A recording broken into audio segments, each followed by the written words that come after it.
Entre les frontières nord-ouest de l'Europe se trouve la mer du Nord, un espace où le vent façonne l'horizon et les courants dessinent des trajectoires invisibles qui déterminent les itinéraires, les frontières et les modes de vie depuis des siècles. Sa force constante soutient une biodiversité étonnante dans laquelle chaque organisme a développé des réponses précises à un environnement changeant et exigeant. Vu de la surface, l'océan paraît calme, vagues régulières, reflets lumineux. Mais sous cette apparence se dévoile une réalité contrastée. Les couches supérieures, baignées de soleil, sont une scène de mouvement incessant où chaque ombre et chaque impulsion marquent la différence entre la survie et la mort. Chaque jour, la lumière rythme la vie dans cet espace illuminé, établissant un ordre apparemment stable. Mais à mesure qu'elle descend, cet ordre se dissout. Les couleurs s'estompent, le son s'estompe en écho lointain et la pression commence à prendre le dessus, révélant un monde très différent sous la surface. Dans ces profondeurs, où les températures dépassent à peine le point de congélation, vivent des créatures qui semblent venues d'une autre planète. Des poissons aux mâchoires énormes, des organismes translucides flottant au ralenti et des prédateurs qui génèrent leur propre lumière pour chasser dans l'obscurité. Chaque adaptation est une façon ingénieuse de survivre là où l'énergie est rare et la lumière jamais présente. Mais ce royaume, isolé depuis des millions d'années, continue de poser des questions qui défient notre compréhension. Comment parviennent-ils à prospérer dans un endroit où la pression écraserait toute forme de vie connue?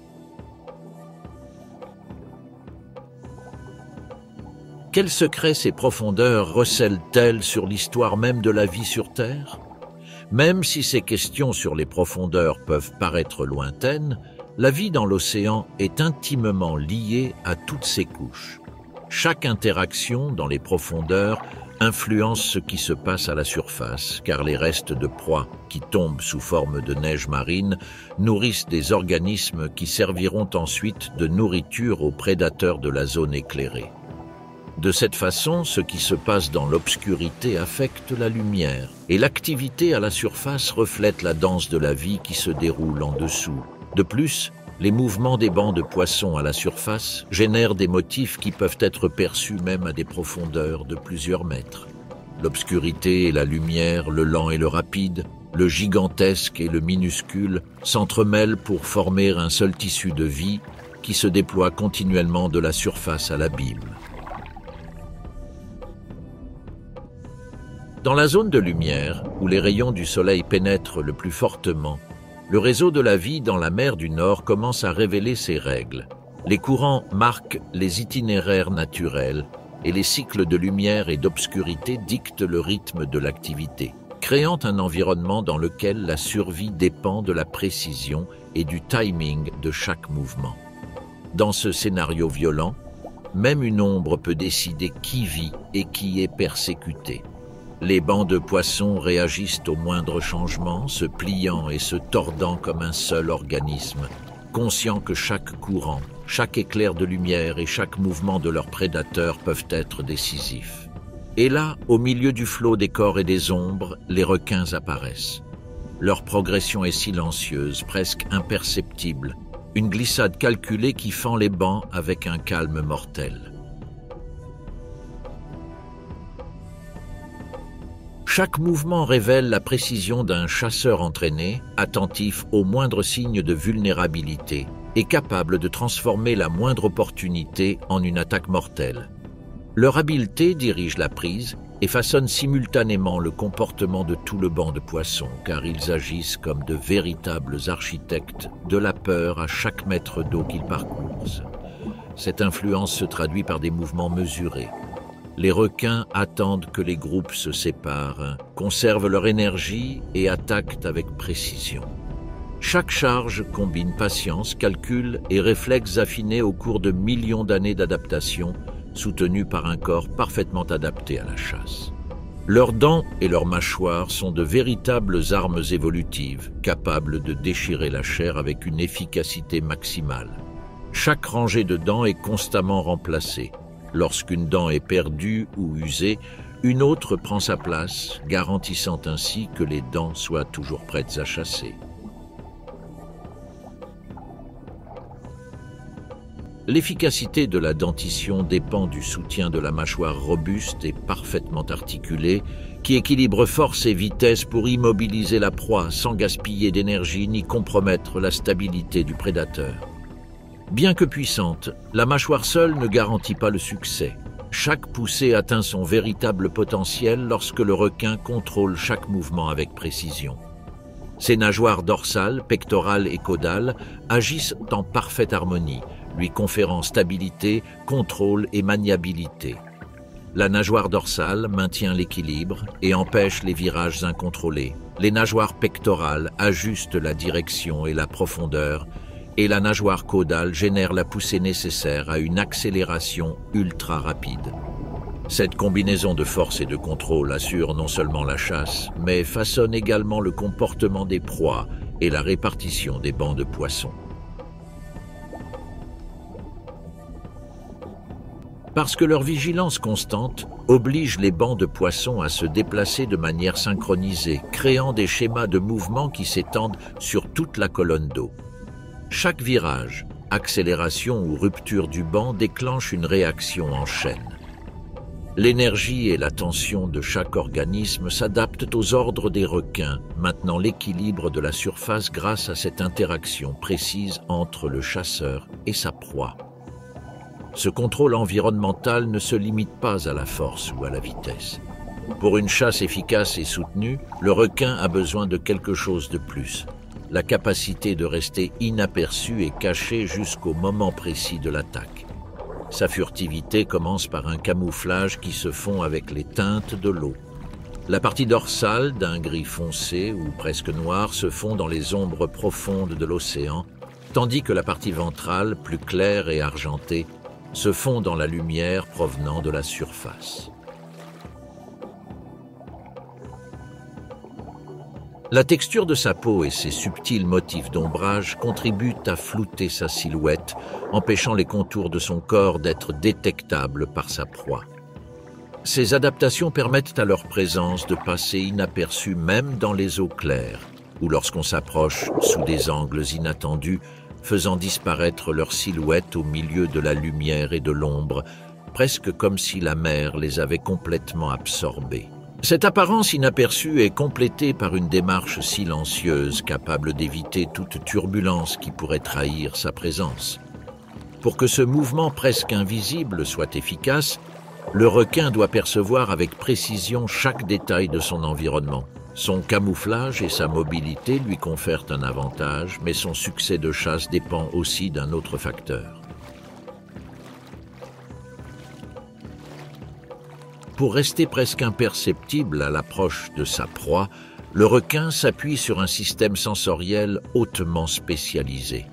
Hors de la vue, ce prédateur utilise un réseau de récepteurs qui détectent les plus petites vibrations causées par le mouvement des proies et les courants, tandis que ses lignes latérales captent les changements de direction et de vitesse de tout mouvement à proximité. Chaque signal est traité immédiatement, ce qui permet d'interpréter l'environnement avec un niveau de détail qui va au-delà du visible.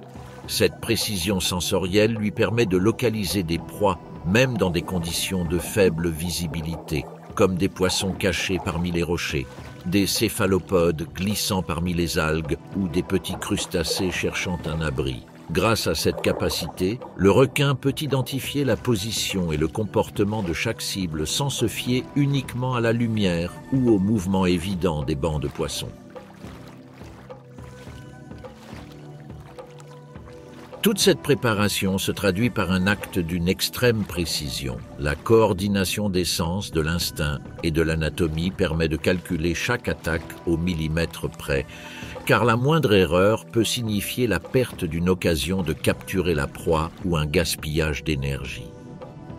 Et cette précision ne se limite pas au moment de l'attaque, mais commence bien avant, lors des longues patrouilles au cours desquelles le requin analyse chaque signe de vulnérabilité dans l'environnement avant de décider quand agir. Au cours de ces voyages, bien qu'une grande partie de son attention soit concentrée sur les bancs de poissons en mouvement, Le requin consacre également du temps à la recherche de proies solitaires, scrutant avec précision chaque recoin du fond marin.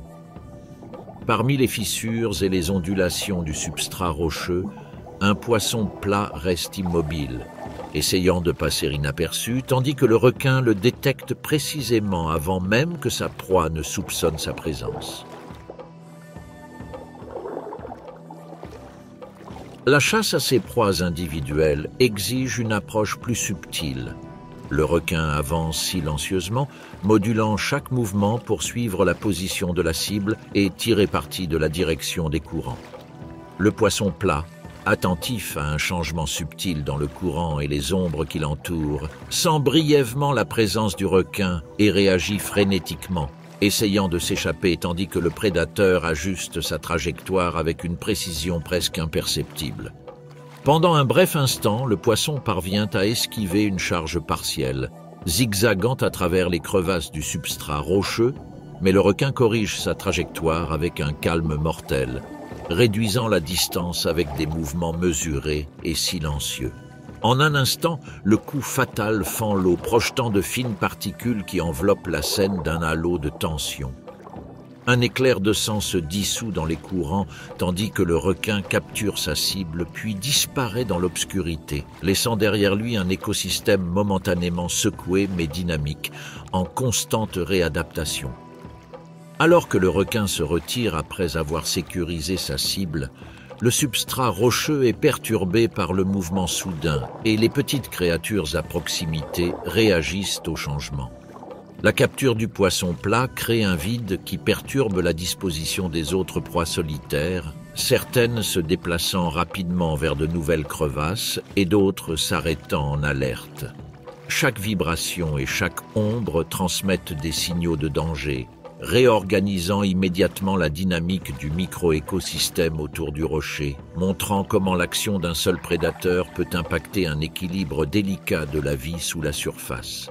Cette dynamique démontre que, dans la zone éclairée, l'impact d'un prédateur s'étend bien au-delà de la capture immédiate, réorganisant l'environnement et générant de nouvelles opportunités pour ceux qui savent en tirer profit.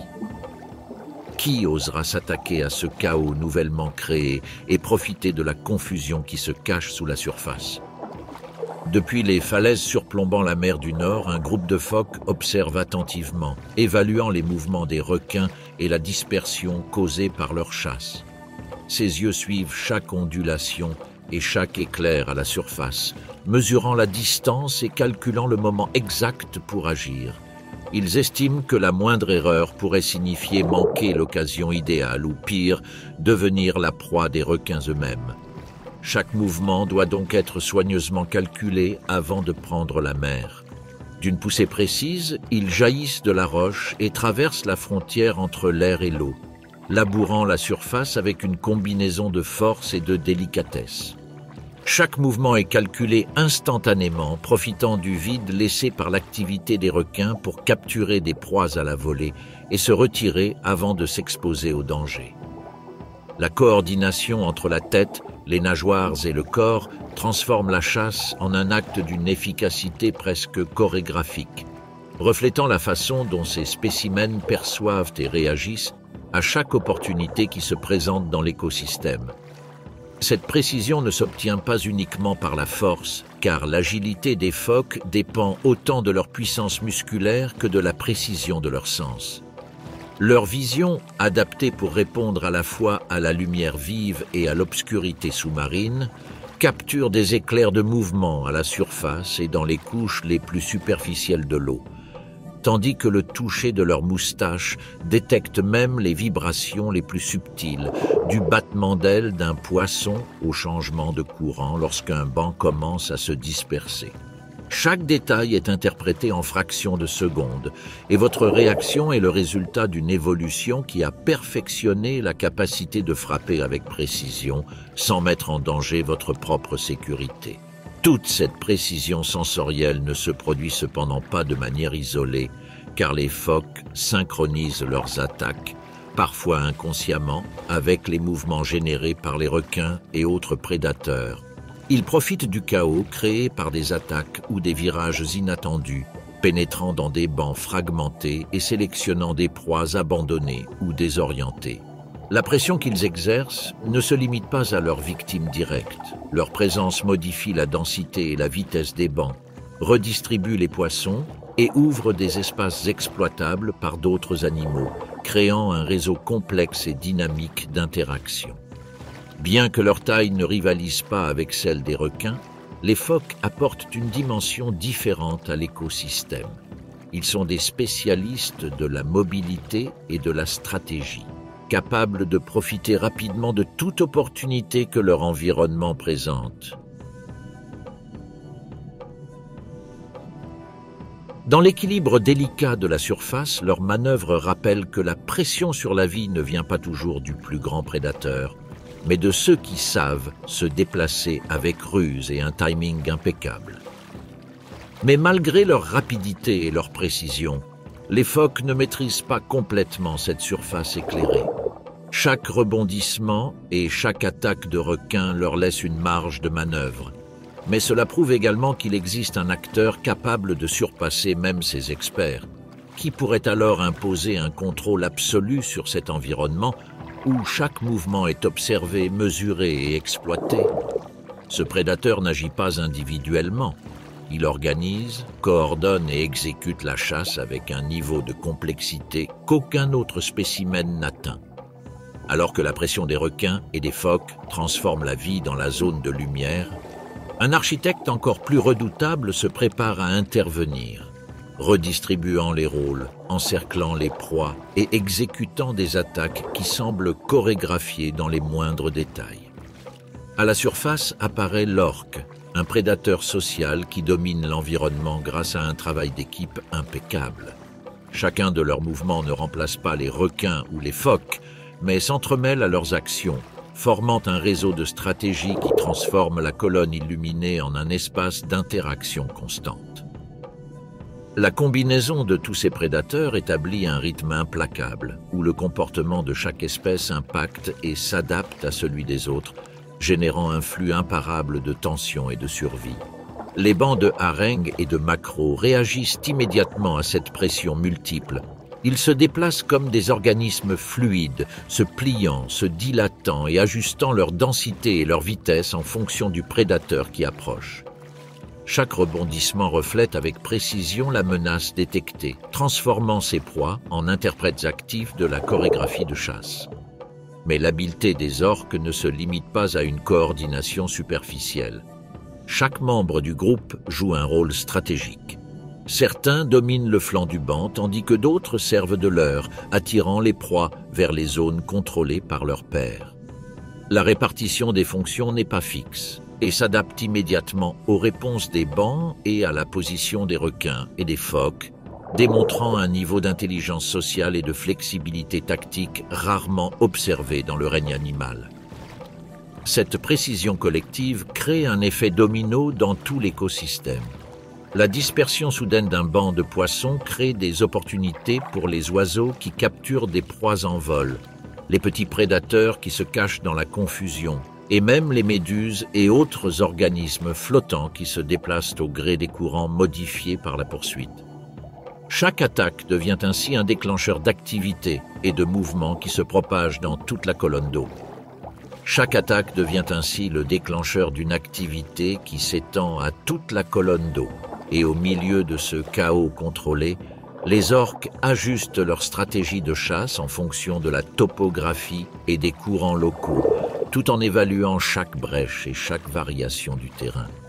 Ils profitent des variations de profondeur, des crevasses dans les bancs de sable et des positions abritant les proies pour réduire l'effort et augmenter l'efficacité.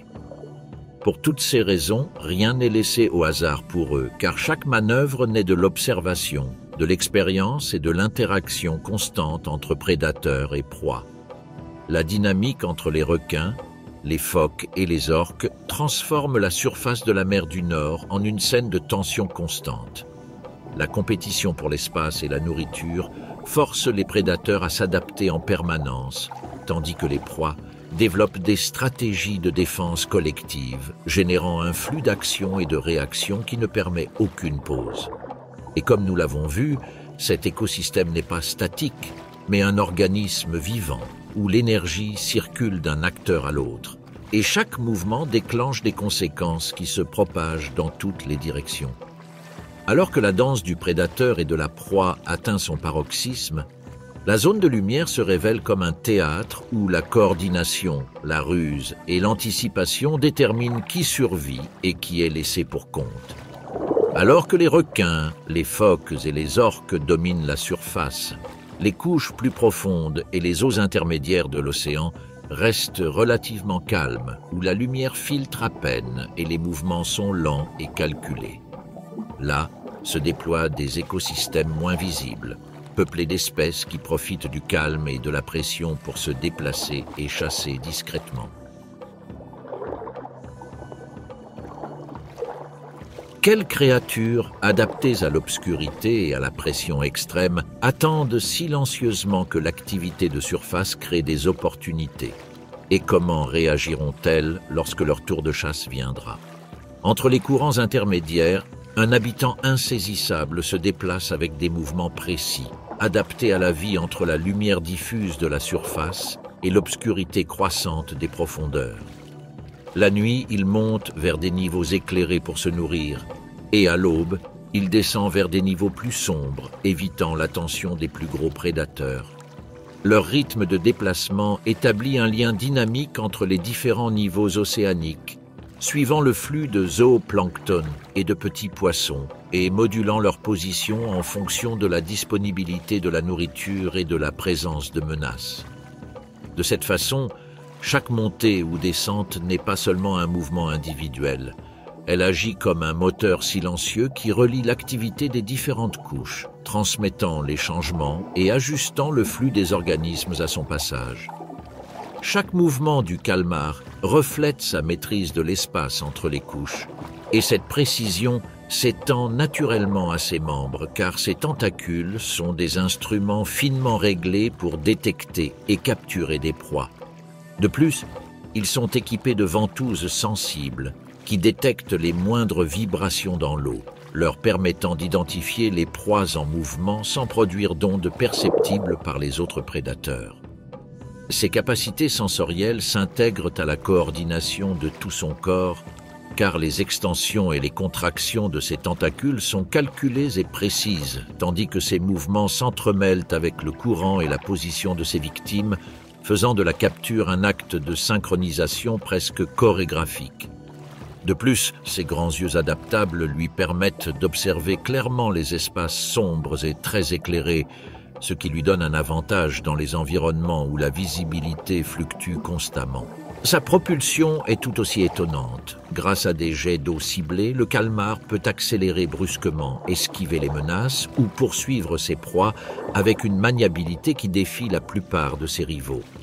Lorsque le danger menace, le calmar déploie ses défenses avec brio. L'ancre se libère comme un rideau sombre, un voile qui désoriente les prédateurs qui fuient. Ces mouvements ne se limitent pas à la fuite. Chaque manœuvre est calculée pour conserver son énergie et rester dans les zones qu'il connaît le mieux, où la pression et l'obscurité sont ses alliés plutôt que des obstacles. Dans ce scénario, le calmar chasse et se défend tout en interagissant avec l'écosystème. Son ascension nocturne vers des eaux moins profondes modifie la dynamique des bancs de poissons et du zooplancton, régulant leur dispersion et déclenchant des réponses adaptatives qui s'étendent à plusieurs couches d'eau. C'est un prédateur qui respecte les rythmes de l'océan, qui se déplace avec intelligence et flexibilité, et dont l'existence démontre que la vie marine n'est pas organisée par hasard, mais par des stratégies interconnectées affinées au cours de millions d'années. Cependant, même le maître du changement trouve ses limites. La surface et ses prédateurs ont aussi leur propre royaume, et bien que le calmar maîtrise les transitions, sa ruse est mise à l'épreuve quotidiennement, et aujourd'hui ne fera pas exception. Que se passera-t-il lorsque ces mondes entreront en collision, et que l'un des prédateurs les plus redoutables de la surface décidera d'envahir leur territoire? Le début de cette confrontation se déroule silencieusement, lorsqu'un banc de petits poissons pélagiques des profondeurs se rassemble à un endroit où les courants déposent des débris organiques. Cette densité de proies attire deux chasseurs qui se rencontrent rarement aussi près. D'un côté, le calmar, tout juste sorti de son ascension nocturne, perçoit les vibrations minimes du poisson, et de l'autre, un requin entré dans l'obscurité en suivant la même trace de vie. Dans un océan où l'énergie se disperse rapidement, partager une ressource aussi compacte revient à entrer en concurrence directe. Aucune des deux parties n'est prête à céder. Le requin avance, confiant dans sa taille et la force de ses mâchoires, fendant l'eau avec le calme qui précède une attaque. Le calmar recule un instant, évaluant la situation, avant de se propulser en avant d'un bond, déployant ses tentacules comme un filet vivant. Le banc se disperse en quelques secondes, et avec lui, la possibilité d'un festin facile disparaît. La tension se transforme en agitation, et le requin se jette à l'eau, cherchant à capturer le céphalopode d'une seule bouchée. Mais le calmar réagit avec rapidité et précision en esquivant et en se tordant pour s'attacher au flanc du requin à l'aide de ses ventouses dentées qui s'enfoncent dans sa surface rugueuse. Le requin secoue violemment son corps, créant un tourbillon de bulles à chaque secousse qui arrache la succion et la peau, laissant des sillons rouges s'ouvrir entre le derme. Il n'y a aucun bruit, juste la tension de l'eau et les éclats rapides de lumière que le calmar émet comme signaux. Le requin, incapable de se libérer immédiatement, se retourne, essayant de mordre ce qui le retient. Son museau effleure un tentacule, le mord et en arrache un fragment qui flotte comme une traînée sombre. Le calmar, blessé mais pas vaincu, libère un nuage d'encre qui s'étend comme une couverture noire dans l'obscurité. Le requin est aveuglé et ne se fie qu'à son odorat pendant quelques secondes. C'est à ce moment-là que le céphalopode profite de la confusion et s'éloigne en spirale à grande vitesse tout en lançant des jets d'eau sous pression pour augmenter la distance. Le requin le suit par inertie, mais chaque mètre parcouru est une perte d'énergie. Et à ces profondeurs, l'énergie est primordiale. Aucun d'eux ne peut se permettre de continuer.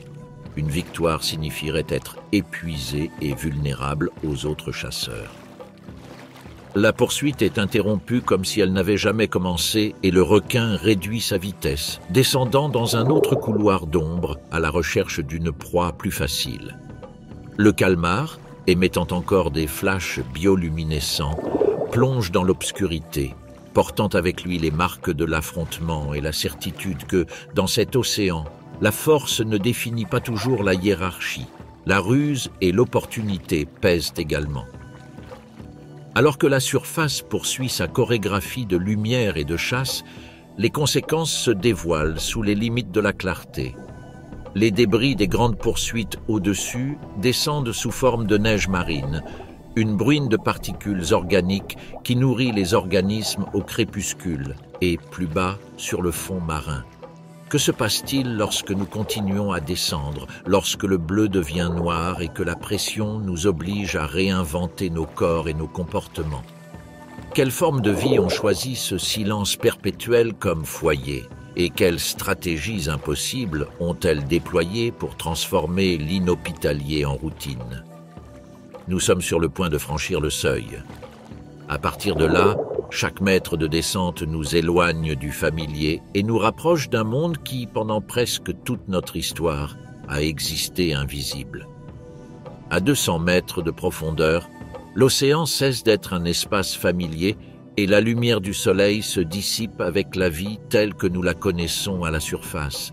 C'est à cet endroit que commence la zone batiale, un immense royaume qui s'étend jusqu'à une profondeur de 4000 mètres. Ici, l'obscurité est presque absolue, le froid reste constant autour de 4 degrés Celsius et la pression peut être jusqu'à 400 fois supérieure à la pression atmosphérique. Cependant, dans cet environnement hostile, la vie non seulement existe, mais s'organise également en un écosystème étonnamment efficace. À la surface, le phytoplancton convertit la lumière du soleil en énergie, soutenant ainsi les réseaux trophiques qui nourrissent les poissons, les requins et les baleines. Mais rien de tout cela n'est évident ici. Ici, le moteur de la vie est quelque chose de plus humble. une pluie constante de matière organique appelée neige marine. Ce sont des fragments microscopiques de phytoplancton, d'excréments de zooplancton, de restes de méduses et de petits poissons qui, après leur mort, commencent un voyage silencieux vers les profondeurs. Pour l'œil humain, ils peuvent apparaître comme des grains de poussière suspendus dans l'obscurité, mais pour les habitants de ces eaux, ils représentent la ressource la plus précieuse, car chaque particule provient d'un monde lointain et alimente toute la chaîne. Les premiers à bénéficier de cette pluie sont les copépodes et les crustacés des grands fonds, qui filtrent l'eau pour en extraire ces particules invisibles. Leur activité concentre l'énergie de l'océan sur les petits organismes et fournit de la nourriture aux espèces plus grandes, ce qui en fait un élément essentiel de cet écosystème des grands fonds. Plus bas, des vers polychètes colonisent les sédiments et se nourrissent des restes qui parviennent à atteindre le fond. Leur présence permet aux nutriments de continuer à circuler et empêche la matière organique de s'accumuler de manière inerte, maintenant ainsi actif le flux d'énergie dans la colonne d'eau. Parmi ces consommateurs figurent de petits carnivores qui dépendent de cette chaîne alimentaire. Des poissons comme le poisson lanterne profitent de l'abondance de proies et, grâce à leurs mâchoires disproportionnées, peuvent avaler des proies entières lorsque l'occasion se présente, démontrant ainsi que l'efficacité de la chasse dépend d'adaptations spécialisées et d'une synchronisation avec l'activité des filtreurs. Suivant la même lignée de prédateurs spécialisés, le poisson vipère se cache dans l'ombre avec son corps élancé et ses crocs acérés. Sa patience est constante, il se nourrit de neige marine lorsque l'occasion se fait rare, mais il est conçu pour profiter de toute négligence de proies plus petites. Leur stratégie consiste à dépenser peu d'énergie, à bouger juste assez et à frapper avec une précision mortelle lorsque quelque chose s'approche trop près, s'intégrant subtilement dans ce réseau d'interactions. Tous les habitants de ce royaume ne sont pas des chasseurs ou des proies. Les recycleurs, comme les crabes des profondeurs, jouent un rôle fondamental dans le cycle de la matière. Lorsqu'un poisson meurt, ses restes ne sont pas gaspillés car ces charognards détectent l'odeur et viennent rapidement se régaler. De petits invertébrés, comme les amphipodes, s'y faufilent également, dévorant des fragments microscopiques. Ce que ces organismes laissent derrière eux est utilisé par des bactéries qui décomposent des composés complexes en nutriments simples. Ces nutriments, grâce aux courants ascendants, fertilisent les eaux de surface et favorisent de nouvelles proliférations de phytoplancton, complétant ainsi un cycle biologique reliant les profondeurs à la surface et démontrant l'efficacité et l'interdépendance de cet écosystème. Dans les profondeurs de l'océan, un cycle se déroule, invisible à l'œil nu, mais essentiel à la vie marine. Chaque particule qui descend, chaque organisme participant au recyclage des nutriments, a un effet qui se propage jusqu'à la surface, assurant ainsi l'équilibre biologique de la mer et prévenant l'accumulation de déchets nocifs. Dans ce flux constant, un événement extraordinaire se produit parfois, concentrant et multipliant l'énergie disponible. Lorsqu'un vieux requin meurt à la surface ou qu'une baleine périt en pleine mer, son corps d'une tonne coule lentement vers le fond marin. Pour les habitants de l'abîme, c'est l'équivalent d'une ville entière tombant du ciel. Un banquet qui attire d'abord les grands charognards, puis toute une chaîne d'organismes qui exploiteront chaque morceau pendant des jours, voire des années. D'abord viennent les poissons des grands fonds qui déchirent la chair tendre, puis les crabes qui en arrachent des morceaux plus petits, et enfin, lorsqu'il ne reste que les arêtes, des bactéries spécialisées les décomposent, libérant des nutriments dans les sédiments pendant des années afin que rien ne soit gaspillé. Pouvez-vous imaginer ce qui se passerait si tous les os des espèces mortes s'accumulaient pendant des millions d'années? La mer serait littéralement remplie de squelettes, un immense cimetière qui abriterait la mémoire de chaque créature ayant navigué sur ces eaux. Mais au lieu de se transformer en un désastre complet, ce processus silencieux devient un rouage vital. Chaque fragment, chaque molécule libérée nourrit à nouveau la vie, maintenant actif, un cycle qui relie la partie la plus profonde à la surface. De cette façon, ce qui se passe dans les profondeurs ne reste pas là.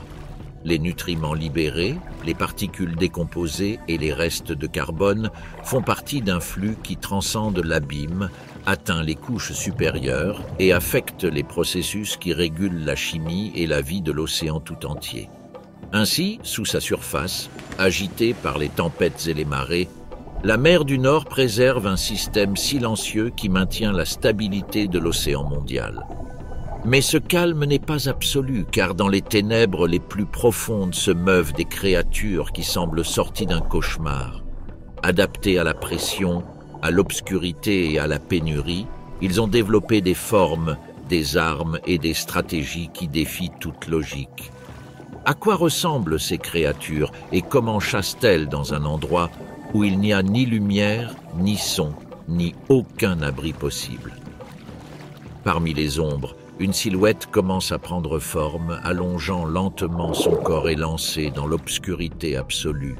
C'est l'un de ces prédateurs qui peuplent les abysses et, bien que petit comparé à certains géants, sa présence impose un silence absolu dans la colonne d'eau. Le poisson vipère se déplace avec une lenteur délibérée entre 500 et 2000 mètres de profondeur, là où la lumière n'atteint jamais. Et ses mâchoires, disproportionnées et armées de dents courbées en forme d'aiguille, semblent conçues non pas pour déchirer, mais pour attraper des proies glissantes et les empêcher de s'échapper. Leur existence dépend d'un équilibre délicat entre le besoin de se nourrir et la conservation de l'énergie. Dans ces eaux, où la pression est écrasante et la nourriture rare, chaque déplacement représente une dépense considérable. C'est pourquoi le poisson vipère adopte une stratégie patiente. Il reste immobile pendant de longues périodes, caché dans l'ombre, attendant que quelque chose le rattrape. Parfois, c'est un copépode qui s'approche trop près. D'autres fois, c'est un fragment de matière organique qui descend lentement de la surface sous forme de neige marine. Cette imprévisibilité le force à être sélectif. Son alimentation est aussi variée que possible. Dans ce royaume des ténèbres, la patience est la seule garantie de survie. Tout dans son corps renforce cette stratégie. Rien dans son anatomie n'est superflu. Chaque caractéristique, depuis ses crocs proéminents, même la gueule fermée jusqu'à ses yeux capables de capter la moindre lueur bioluminescente, répond à un seul besoin, chassé dans l'obscurité la plus profonde. Cette image, avec un corps mince, suspendu dans le vide, des dents comme des aiguilles et des yeux fixés sur le néant, incarne la dureté de la vie dans l'abîme. Mais dans les abysses, tous ne chassent pas de la même manière. Tandis que le poisson vipère reste suspendu dans la colonne d'eau en attente d'une proie vivante sur les fonds marins, la dynamique est différente et la lutte pour les ressources prend une autre forme. Là, parmi les ombres immobiles et les sédiments mous, la vie avance à un rythme différent. Sur ces pentes continentales, quelque chose bouge à un rythme calculé. Le crabe des profondeurs, avec ses pinces fermes et précises, scrute chaque recoin à la recherche de restes.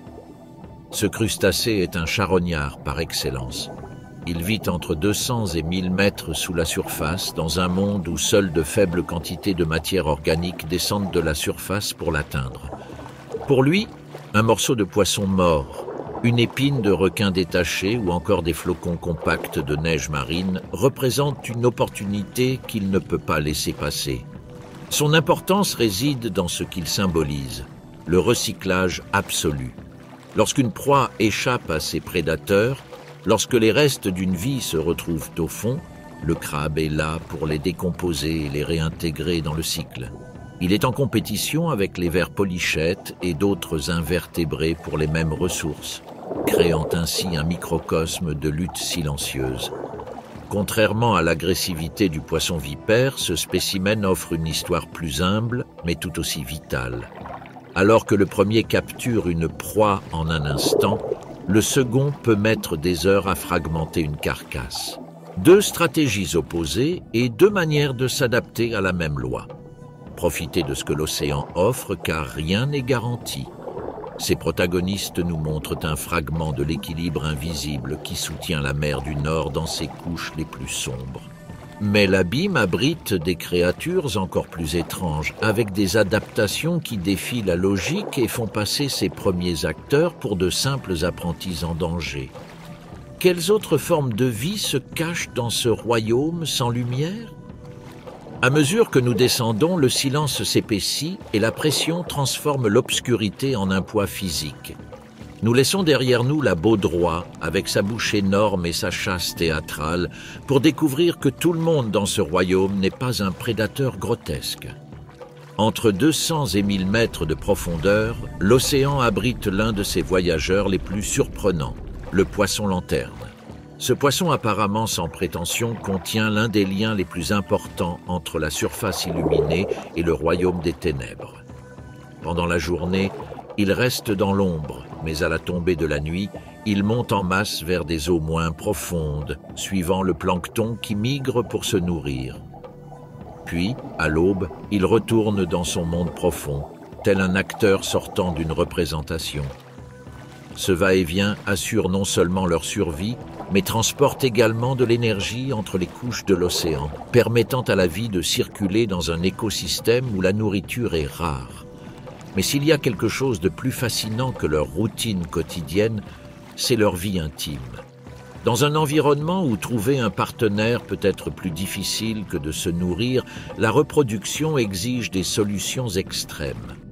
Les mâles sont beaucoup plus petits que les femelles, et lorsqu'ils en trouvent enfin un, ils ne peuvent pas risquer de le perdre. Leur stratégie est radicale. Ils fusionnent avec lui, littéralement. Ils s'attachent à son corps, connectant leur système circulatoire jusqu'à devenir une extension de la femelle. À partir de ce moment, le mâle cesse d'exister en tant qu'individu et devient un fournisseur constant de sperme, garantissant que la femelle peut se reproduire à tout moment.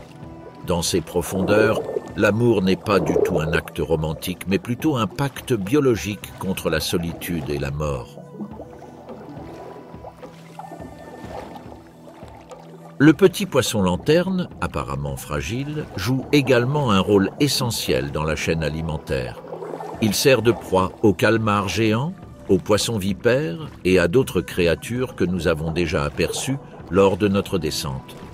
Son destin semble dicté par les ténèbres, mais malgré cela, il a développé des armes et des stratégies qui le maintiennent dans le jeu. Grâce à ces adaptations, ce poisson nous rappelle que, dans les profondeurs, la survie exige plus d'ingéniosité que de force. Mais il y a autre chose chez eux qui pique notre curiosité, quelque chose d'invisible à l'œil nu, mais qui transforme cette obscurité en un spectacle fascinant. Dans l'obscurité infinie, le poisson-lanterne poursuit son voyage. Son corps minuscule semble perdu dans l'immensité obscure, mais quelque chose le distingue de toute créature à la surface. Comment est-il possible qu'il y ait de la lumière dans un endroit où le soleil n'atteint jamais? La réponse n'est pas magique, mais chimique, et son apparition a transformé à jamais la vie dans les profondeurs. Il y a des millions d'années, l'obscurité absolue régnait dans ces eaux et aucun rayon de soleil ne parvenait à pénétrer à plus de 200 mètres. Dans ce monde sans fin, trouver de la nourriture ou un partenaire était un défi constant, presque miraculeux. Dans ce scénario extrême, l'évolution a trouvé une ressource inattendue, produire sa propre lumière, et ainsi est née la bioluminescence, un outil qui a rendu possible la survie dans l'abîme. Aujourd'hui, la plupart des espèces qui peuplent ces profondeurs utilisent cette capacité. Chaque éclair n'est pas un simple éclair, il transmet une intention, permet de chasser, attire un partenaire ou sert d'avertissement d'un danger imminent. Mais comment cette lumière est-elle produite? À l'intérieur de ces poissons, cachés sous leurs écailles, se trouvent des photophores, des organes spécialisés qui fonctionnent comme de véritables lampes naturelles. Là, une enzyme appelée luciférase oxyde une molécule appelée luciférine en présence d'oxygène. Il en résulte une lueur froide, généralement bleue ou verte, car ces couleurs se propagent mieux dans l'eau. Certaines espèces produisent leur propre luciférine, tandis que d'autres dépendent de la nourriture pour cela, en utilisant des proies bioluminescentes pour maintenir leur lumière active. Et ce n'est pas tout. Les photophores ne sont pas de simples points lumineux, mais des structures complexes qui comprennent des couches réfléchissantes et des lentilles biologiques pour focaliser et diriger l'éblouissement. Dans certains cas, ce ne sont même pas les poissons qui produisent la lumière. Certaines espèces entretiennent une alliance avec des bactéries luminescentes, les hébergeant dans des cavités spéciales et les nourrissant en échange d'une lueur constante sans dépenser d'énergie. Cette ingéniosité chimique a donné lieu à une guerre silencieuse entre proies et prédateurs. Une bataille où la lumière est devenue une arme et une tromperie. Des prédateurs comme le poisson vipère ont perfectionné des pièges mortels. De leurs mâchoires munies de crocs émerge un appendice flexible qui scintille par intermittence, imitant la silhouette d'une petite proie. L'objectif est clair, attirer les gens sans méfiance dans le piège juste au moment où il n'y a plus d'autres références dans l'obscurité.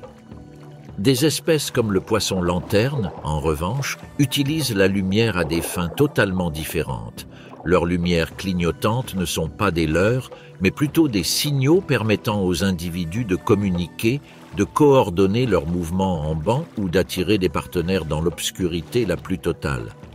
Certaines séquences sont si précises qu'elles fonctionnent comme un langage à part entière, chaque intervalle transmettant une signification spécifique. Cependant, cette technique est à double tranchant. Un flash au mauvais moment peut attirer non seulement une femelle, mais aussi un prédateur. Dans l'obscurité, un poisson lanterne reste presque immobile, tandis que ses photophores s'illuminent dans une séquence précise qui traverse l'obscurité comme un fil lumineux. Les flashs attirent les copépodes et les petites proies, qui s'approchent sans percevoir la menace cachée dans l'ombre, et chaque lumière remplit une fonction. Coordonner les mouvements avec d'autres individus, guider les bancs de poissons ou attirer un partenaire. Avec une patience calculée, le poisson lanterne capture un copépode, s'intégrant silencieusement dans la toile de la vie abyssale. Non loin de là, dans la même obscurité, le poisson vipère déploie sa propre stratégie.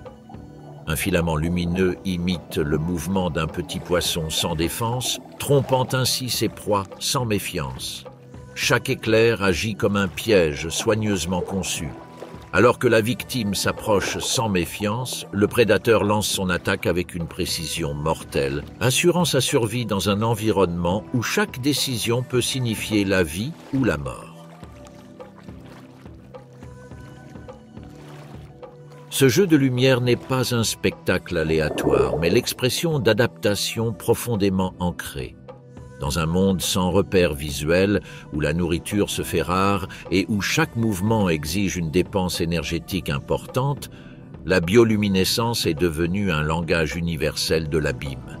Un éclair peut déterminer une survie immédiate et des millions d'années de sélection naturelle ont façonné des comportements et des corps entiers, favorisant ceux qui savaient utiliser la lumière pour prospérer dans la nuit éternelle.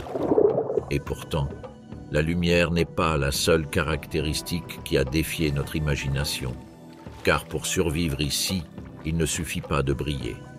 La chair, les os et même la forme du corps ont également dû se transformer. Certaines espèces ont développé d'énormes mâchoires, d'autres avaient un corps si mou qu'il ressemblait à de la gelée, et certaines avaient des traits du visage si étranges qu'ils étaient inconcevables pour la perception humaine.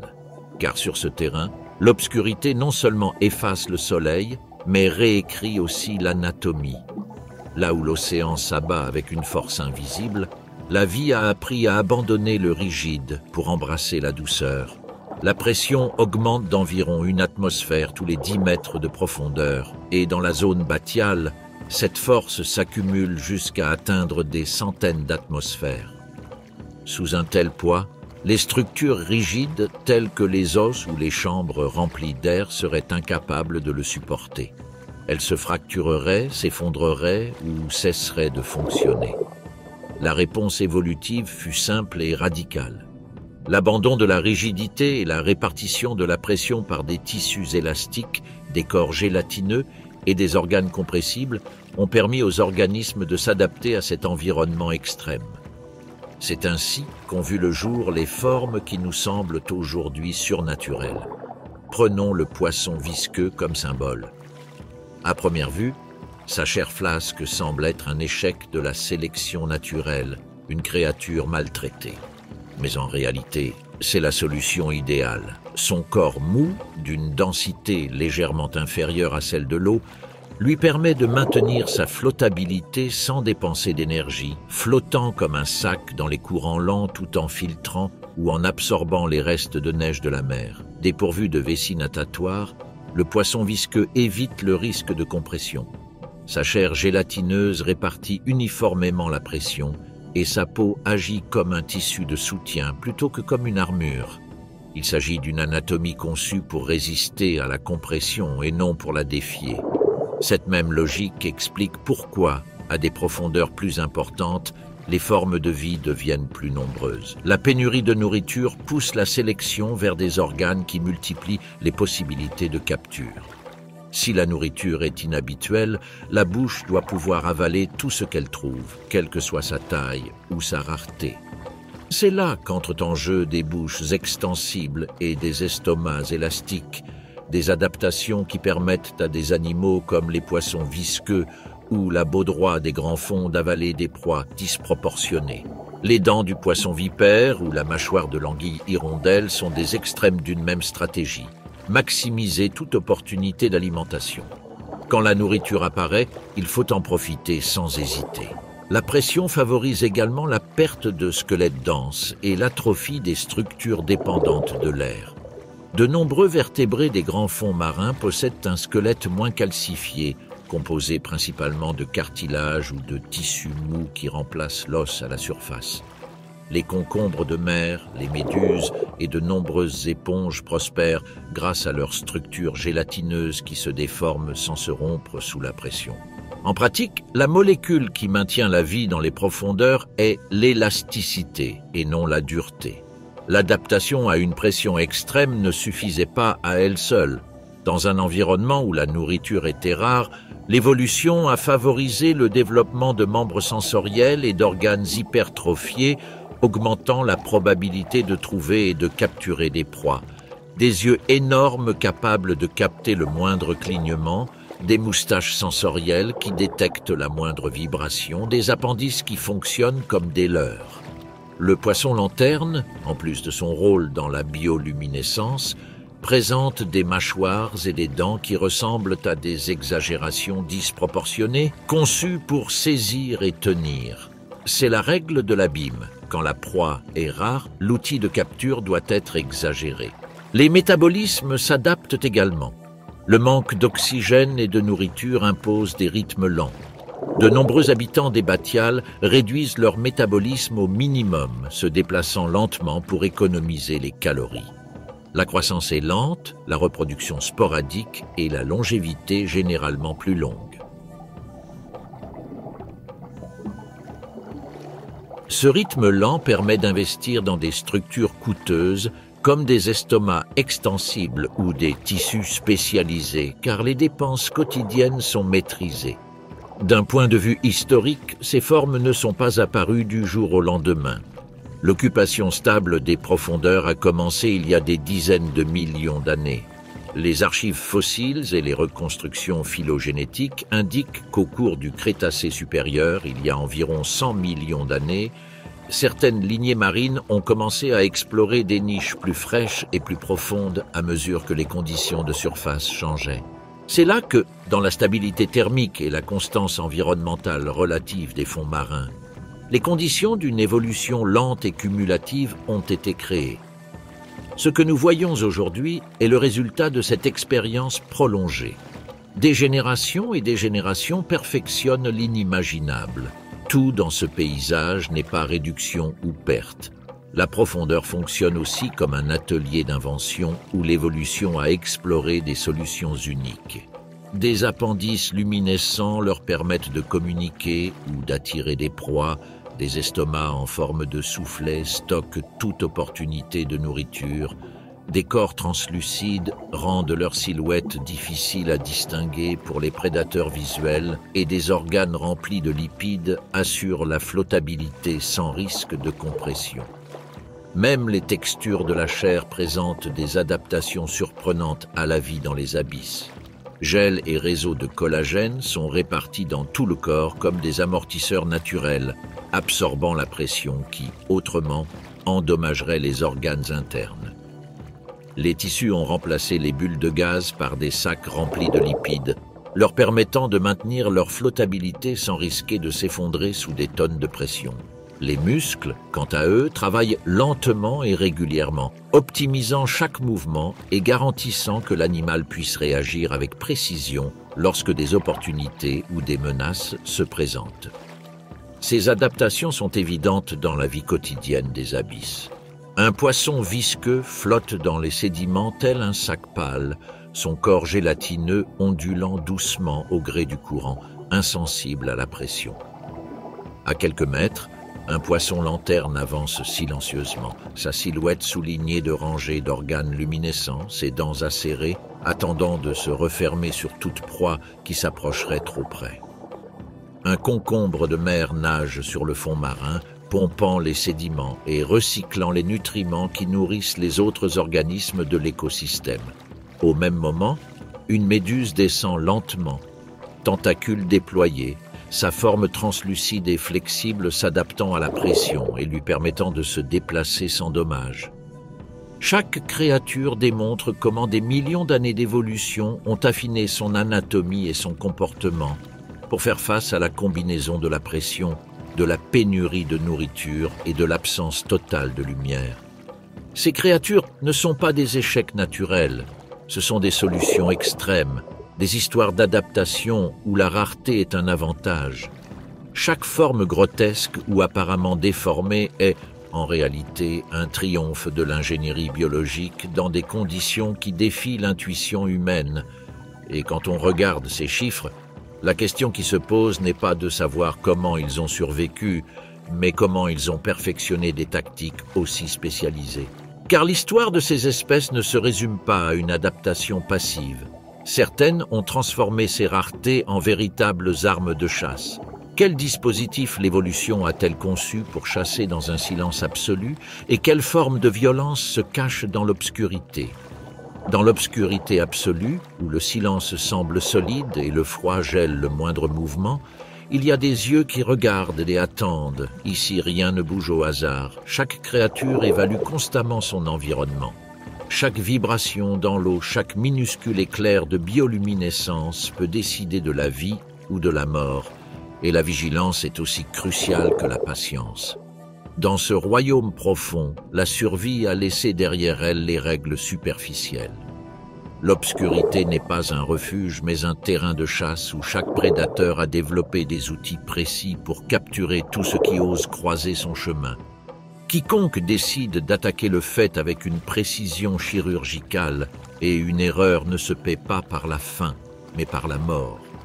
Ainsi, dans le calme apparent des abysses, les chasseurs de la nuit éternelle avancent furtivement et mortellement.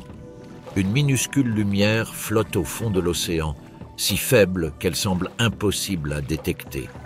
Pourtant, cette étincelle est une tromperie mortelle.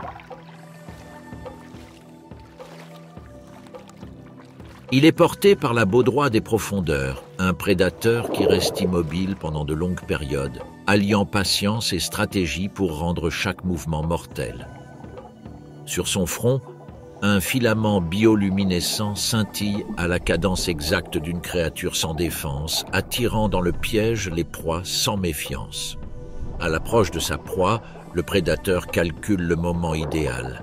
En une fraction de seconde, ses mâchoires s'ouvrent de manière explosive, ses dents pivotent vers l'intérieur et son corps élastique s'étire pour engloutir sa proie. L'action est rapide comme l'éclair, conséquence directe de millions d'années d'évolution qui ont perfectionné chaque caractéristique nécessaire à sa survie dans les abysses. Plus loin, là où la pression écrase le métal et où la lumière ne pénètre jamais, un autre chasseur patrouille lentement, le poisson-dragon. Son corps long et élancé est couvert d'organes lumineux qui brillent comme un code secret. Ce ne sont pas des lumières pour tout le monde. Certaines clignotent en rouge, une couleur invisible pour la plupart des proies, mais pas pour lui. Et quand quelque chose entre dans son champ de vision, ses mâchoires s'ouvrent comme un piège impossible. Ses crocs sont transparents, invisibles jusqu'à ce qu'il soit trop tard. Mais tout le monde ne se fie pas aux hameçons et aux éclairs. D'autres ont poussé l'opportunisme à l'extrême. L'anguille gobeuse, par exemple, ressemble à un cauchemar conçu pour avaler les abysses. Sa bouche énorme et disproportionnée s'ouvre comme un filet vivant capable d'engloutir des proies aussi grosses qu'elle. Une seule attaque peut signifier des semaines sans avoir besoin de chasser à nouveau. Et dans ces profondeurs, c'est la différence entre persister ou disparaître.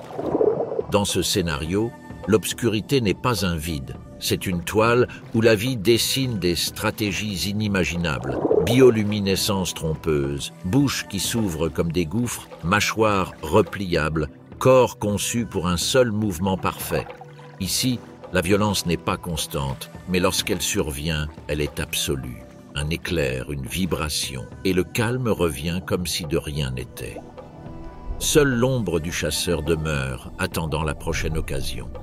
Mais même lorsque la chasse est terminée et que le calme semble régner, l'abîme recèle encore des secrets qui défient notre compréhension.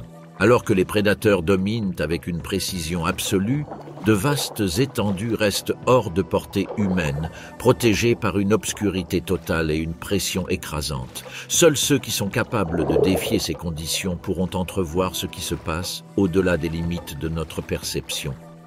Là où règnent les prédateurs, là où la frénésie de la chasse se dissout dans le silence, se trouve un monde qui, jusqu'à récemment, n'était que pure conjecture. Il n'y a pas de lumière ici et la pression écrase toute structure qui n'est pas conçue pour supporter le poids d'un océan entier. Cet environnement hostile a fait de ces profondeurs un territoire inaccessible pendant des siècles. Mais aujourd'hui, pour la première fois, l'obscurité s'ouvre devant nos yeux. Atteindre ces profondeurs n'a pas été chose aisée. La curiosité humaine avait besoin d'alliés puissants, des appareils capables de défier la pression extrême et l'obscurité totale. Les ROV, des véhicules télécommandés, descendent attachés à des câbles ombilicaux, transportant des caméras capables de résister à des milliers de mètres d'eau et des lumières qui effleurent à peine l'obscurité pour leurs habitants.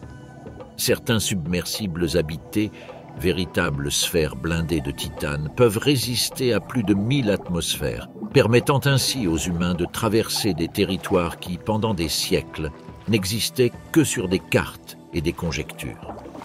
Grâce à eux, la fosse des Mariannes, profonde de près de 11 000 mètres, a cessé d'être un mythe et est devenue une coordonnée tangible. Cependant, tout ne s'observe pas à travers des lentilles. L'ADN environnemental permet d'identifier les espèces grâce aux particules en suspension dans l'eau, révélant la présence de créatures qui autrement resteraient cachées. Chaque plongée apporte avec elle la même question. Quelle forme de vie se cache dans ce silence éternel? La première apparition surgit comme une pulsation flottant dans l'obscurité, la pieuvre Dumbo. Son corps translucide semble suspendu dans le vide, avec des nageoires mobiles rappelant les oreilles d'un enfant. Il ne poursuit pas sa proie, mais attend patiemment, capturant des vers ou des petits crustacés avec un minimum d'énergie. Chaque mouvement, délicat et mesuré, est une leçon d'économie dans un monde où la nourriture est rare. Lorsque le ROV l'éclaire un instant, la pieuvre se dissout dans l'obscurité comme une comète disparaissant doucement du ciel nocturne. Alors que nous descendons dans les ombres les plus profondes de l'abîme, une silhouette se déplace lentement parmi les sédiments, comme un vestige qui a survécu à des âges oubliés. L'isopode géant atteint près d'un demi-mètre, bien plus imposant que ses parents qui ne mesurent que quelques centimètres, et chaque mouvement révèle la solidité d'un organisme parfaitement adapté à l'obscurité de l'abîme. Il vit dans la zone batiale entre 600 et 2000 mètres de profondeur, protégé par une armure rigide d'exosquelettes chitineux qui le protège des forces extrêmes de l'abîme et des éventuels prédateurs. Cette force lui permet de se déplacer en toute sécurité sur le fond marin, soutenu par ses 14 pattes articulées, et de traquer les débris qui tombent de la surface, qu'il s'agisse de poissons, de fragments de méduses ou de tout vestige qui brise la monotonie minérale du fond. Chaque mouvement est complété par l'activité de ses antennes, qui captent des signaux chimiques imperceptibles pour nous et le guident précisément vers les festins cachés dans l'obscurité. Grâce à son métabolisme extrêmement lent et à sa stratégie de dépense énergétique minimale, il peut survivre de longues périodes sans nourriture, tirant le meilleur parti de chaque découverte et transformant même la mort en nourriture pour la vie. Chaque mouvement révèle une stratégie de survie adaptée à la pénurie. Il ingère de grandes quantités et stocke des réserves qui lui permettent de se maintenir pendant des semaines, démontrant comment une adaptation extrême assure la continuité de la vie dans les profondeurs les plus inhospitalières. Alors que les restes du fond marin continuent d'être traités par ce recycleur silencieux, l'obscurité abyssale commence à révéler de nouvelles présences. À des altitudes allant de 700 à 1500 mètres, une silhouette légère et éthérée émerge de l'obscurité, révélant une forme de vie inattendue dans ses profondeurs. Sa silhouette semble flotter dans l'obscurité, et à chaque mouvement, l'obscurité s'illumine de brefs éclairs qui annoncent sa présence. Cette luminosité intermittente n'est pas un simple accident du gouffre, mais une stratégie soigneusement ajustée. Il s'agit de la méduse boîte abyssale, un spécimen particulier qui se propulse par des impulsions rythmiques, tout en émettant des flashs bleus qui clignotent comme un code secret. Des essaims de cette créature s'organisent comme des constellations vivantes, chaque éclair attirant de minuscules organismes dans un piège invisible. Ce qui semble être un spectacle hypnotique est, en réalité, une stratégie de chasse élaborée. Lorsque la proie s'approche trop près, les tentacules urticants remplissent leur fonction avec une précision mortelle. Sur l'écran du ROV, le phénomène apparaît comme un ciel étoilé inversé, un firmament de lumière chassant dans l'obscurité totale. Mais au-delà de ce spectacle lumineux, cette créature translucide fait preuve d'une efficacité surprenante. Ses mouvements méticuleusement synchronisés minimisent la dépense énergétique dans un environnement où la nourriture est rare. Son corps, presque imperceptible dans l'obscurité, agit comme un voile protecteur contre les prédateurs potentiels, tandis que ses tentacules, chargés de cellules urticantes hautement spécialisées, assurent la capture précise de petites proies. La même précision qui guide un seul spécimen est multipliée lorsque plusieurs individus se réunissent. Ce qui, dans la solitude, semble être une danse silencieuse, se transforme en une chorégraphie collective qui augmente ses chances de survie. Les éclairs synchronisés permettent aux essaims de se regrouper et cette cohésion devient une ressource vitale dans un océan où l'isolement peut être mortel. Chaque lumière vacillante, chaque corps se déplaçant à l'unisson est la preuve du réseau complexe de relations qui soutient la vie dans ses profondeurs. Un rappel que même dans l'obscurité la plus absolue, la coopération et l'adaptation sont essentielles. Alors que les dernières lumières vives s'estompent dans l'obscurité, le fond marin commence à s'animer d'un mouvement lent et furtif. Parmi les sédiments, une forme blanche recouverte de filaments se déplace patiemment sur le fond. Connue des biologistes sous le nom de concombre de mer velue, cette étrange créature se déplace principalement entre 200 et 1000 mètres de profondeur, voyageant sur des fonds marins riches en sédiments organiques. Ces filaments non seulement le propulsent doucement sur le fond marin, mais oxygènent également le substrat et aident à décomposer la matière, restituant ainsi les nutriments à l'écosystème des grands fonds. Ces mouvements lents, presque imperceptibles, le maintiennent hors de la vue des prédateurs tels que les poissons des grands fonds et certains crustacés opportunistes qui se nourrissent de tout organisme passant près du fond marin. Cependant, cette apparente vulnérabilité est compensée par des adaptations précises. Son corps flexible, recouvert de filaments, lui permet de filtrer les sédiments, d'éviter les rencontres directes avec les prédateurs et de maximiser l'efficacité de ses déplacements. Chaque avancée, chaque mouvement de ses appendices reflète des millions d'années d'évolution qui ont perfectionné sa capacité à extraire de la nourriture rare et à garder une longueur d'avance sur ceux qui le traquent. Ainsi, alors que l'abîme demeure un monde inhospitalier, ce recycleur silencieux démontre que la survie dans les profondeurs dépend de la stratégie, de la patience et de l'endurance, devenant un témoin vivant de la persistance de la vie dans des conditions extrêmes. Chacune de ces rencontres révèle la même vérité. Ici, là où la vie devrait s'éteindre, elle se réinvente d'une manière qui confine à l'irréel. Mais la caméra du ROV capture bien plus que des créatures éparses. Au milieu d'une vallée abyssale, une structure métallique émerge du limon, les vestiges d'une épave colonisée par des éponges et des anémones. Un câble sous-marin disposé comme une ligne artificielle offre un abri aux petits crabes et aux poissons lanternes. Même dans cet isolement extrême, la présence humaine laisse des signes que la vie se transforme en un foyer. Et bien que l'exploration touche à sa fin, la question persiste, flottant dans l'obscurité infinie de ses profondeurs. Quel avenir attend ce royaume caché lorsque l'empreinte humaine atteint ses profondeurs? Depuis les ombres de l'abîme, où la pression écrase tout ce que nous connaissons, la vie semble être un cycle fermé, condamné à l'obscurité. Cependant, nous avons pu observer que même ici, dans l'immobilité du fond, se forme l'impulsion qui alimentera la lumière à la surface. Sur le sable froid et boueux s'accumulent lentement des débris provenant des couches supérieures, une neige marine composée de fragments d'organismes, d'écailles et d'excréments. Et là où il semble n'y avoir rien, une armée invisible travaille sans relâche. Les crabes des grands fonds se déplacent dans les sédiments, dévorant tout ce qu'ils trouvent, tandis que les bactéries chimiolithotrophes décomposent les os, la chair et les abats. Dans ce processus, des composés essentiels sont libérés, azote, phosphore, fer. Ce sont des fragments chimiques de vie, invisibles, mais dotés du pouvoir d'enflammer un océan entier. Ce qui, pour certains organismes, commence par la mort, qu'elle soit due à un prédateur ou à la simple usure due à une maladie, devient la base d'un principe plus large qui soutient la vie dans l'océan.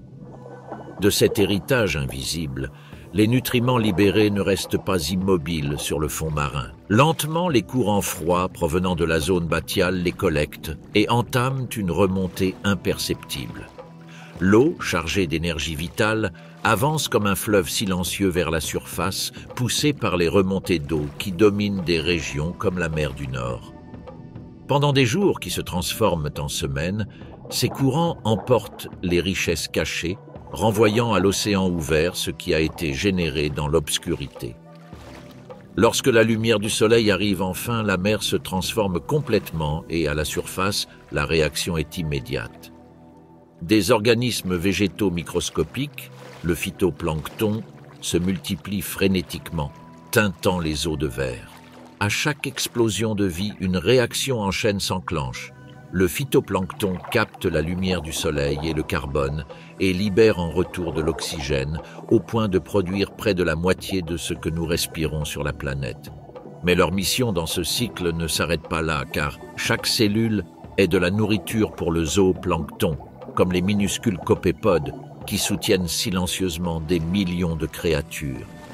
Dans ce scénario, la star de ces eaux apparaît, le hareng de l'Atlantique. Des millions de corps argentés avancent ensemble en bancs gigantesques, reflétant la lumière comme un miroir mobile. Leurs corps profilés, leurs réflexes rapides et leur nage synchronisée sont le résultat de millions d'années d'adaptation à l'abondance temporaire apportée par les remontées d'eau. En se nourrissant de copépodes et de larves, le hareng devient la pièce centrale d'une chaîne qui relie le plus petit au plus grand. Mais l'abondance ne passe jamais inaperçue. Du ciel, les fous de bassin perçoivent l'éclat métallique des bancs. Ils s'élèvent, planent et plongent soudainement à plus de 100 km/h, brisant la surface à la recherche d'un poisson. Sous l'eau, des phoques rapides et agiles courent entre les bancs, les forçant à se regrouper dans une sphère défensive vibrante de milliers de vies. C'est un ballet sauvage, plus vieux que la vie sur Terre, où chaque seconde décide qui vit et qui meurt.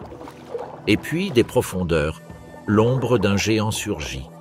Une baleine perce le rivage, sa gueule s'ouvrant comme une crevasse, avalant des centaines de harengs d'un seul coup. Sa présence est brève, puissante, et à mesure qu'il plonge à nouveau, la mer s'agite, témoin du lien entre ce qui semble sans lien. Le colosse qui se nourrit de minuscules créatures grâce à un cycle qui a commencé dans la poussière organique de l'abîme. Chaque particule qui tombe, chaque bactérie qui travaille dans l'obscurité, chaque courant qui monte, soutient la vie qui se développe sous le soleil. L'océan tout entier palpite comme un organisme indivisible, où la mort dans l'abîme nourrit la vitalité de la surface et donne sens à la lumière. Dans cet équilibre délicat, où chaque élément joue son rôle avec une précision millimétrique, se révèle un ordre qui confine à la perfection. Quelle force invisible a créé cette architecture? Comment la planète parvient-elle à maintenir un équilibre aussi subtil dans toutes ses dimensions? Tout semble s'imbriquer parfaitement. Les harengs avancent en synchronisation, les oiseaux tracent des motifs dans l'air et les courants façonnent doucement la surface. Chaque mouvement est lié au suivant, comme si une cadence secrète dictait l'harmonie de la vie, montrant que même dans le chaos, il existe une conception silencieuse qui soutient la plénitude. Et tandis que la surface se calme et que la lumière se reflète sur l'immensité de la mer, les profondeurs restent vivantes, un monde secret et sans limite où chaque créature, aussi petite soit-elle, joue un rôle vital dans cette vaste symphonie. L'océan respire, et avec lui la planète entière continue de battre, nous rappelant que la vie dans l'obscurité soutient tout ce que nous voyons sous le soleil.